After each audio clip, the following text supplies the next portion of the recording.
Bring it up. It's up now. Good. Okay. Welcome to episode 90 of Fied Music.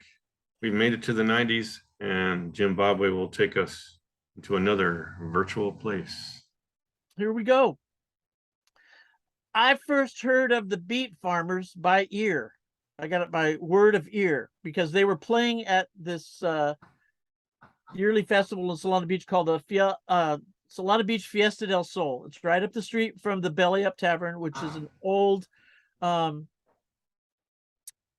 hut airplane manufacturing hangar that was built in World War II.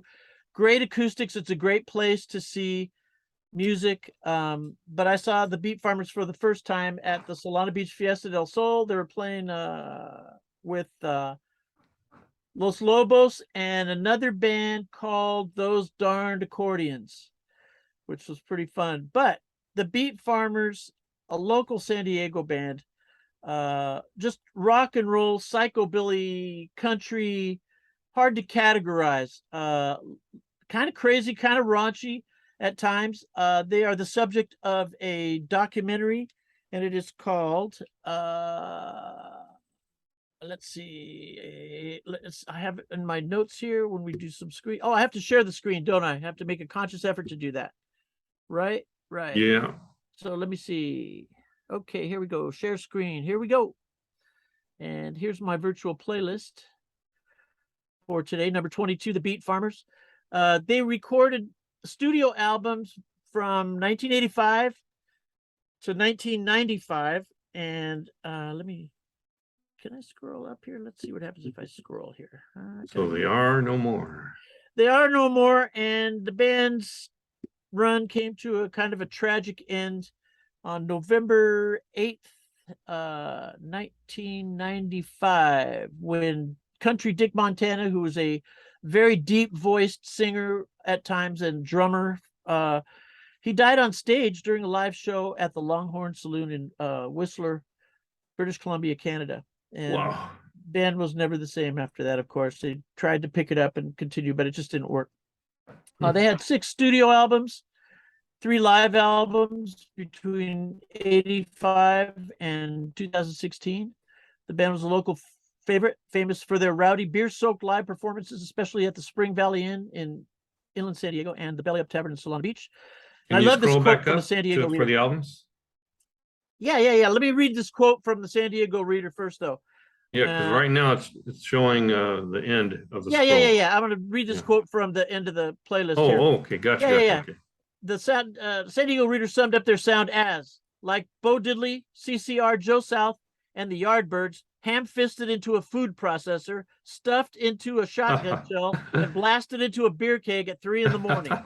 That's about it. That's a great description of their sound. I've listed their studio albums and just my personal favorite songs off the albums. You know, just if you give them a listen, I think you'll like songs other than the ones I've listed. But interesting choice of covers. 85, Tales of the New West, they cover Lou Reed's There She Goes Again. 86, Van Gogh, title of the album. Powderfinger, they cover that by Neil Young. And Pursuit of Happiness, 87, they cover Big River by Johnny Cash. And then you go down to 95, Manifold, they cover Positively 4th Street by Bob Dylan. But other personal favorites are 86, Van Gogh, Gun Sale at the Church, Pack Up the Kids and Think of Breaking Away, get away from the hustle and bustle of living from day to day. They're going down to the gun sale at the church. And then on we've got Viking Lullabies. Baby's Liquored Up is a classic rowdy party crazy song, and so is Are You Drinking With Me, Jesus? Are you drinking with me, Jesus? I can't see you very clear. Are you drinking with me, Jesus? Won't you buy a friend a beer? You know, Beat Farmers, one of a kind. Great musicianship, a lot of comedy, and they were pretty much famous around here for literally beer-soaked concerts. Country Dick Montana, who would be singing at the front of the band when he wasn't drumming, would literally wear a trench coat and goggles because of the beer exchange flying back and forth between the band and the audience. And he would, one of his favorite stunts was to lie on his back, open a beer, put it between his feet, and then drink a beer that way, holding it between his feet while he was laying on the floor. Okay. Just no way to describe the just the whole spectacle that the band would put on. They were great showmen, great musicians, and this is a band that I really miss. So one of my favorites of all time too. So get a chance, check out the Beat Farmers. A lot of their stuff is live on YouTube. Their live concerts are depicted on YouTube. Got to see a couple of those. And they did a performance on the David Letterman show. I don't remember what year that was, but let's see, what songs was it that they sang? They did Hideaway from '89. So, and Letterman loved them. So did Dr. Demento, and so did Harry Shearer. So that's the Beat Farmers, San Diego, California. Could I see the bottom again? Yeah. Let me Because scroll. I'm trying to figure out the tagline for this. Oh, okay. Yeah. It's up to you. Joe South, the Yardbirds. That's quite a description, I think. Yeah. I'll try to squeeze as much of them as I can into the tagline. Okay, cool. Use the whole thing if you want.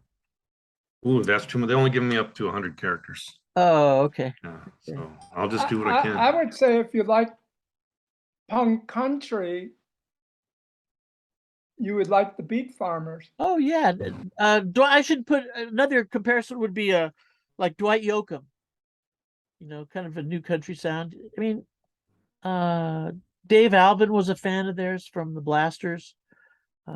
Would play with the band from time to time, and they would really put on a show. At times, one of the songs that got a lot of airplay was called "Happy Boy," and it's just this really sick and twisted song.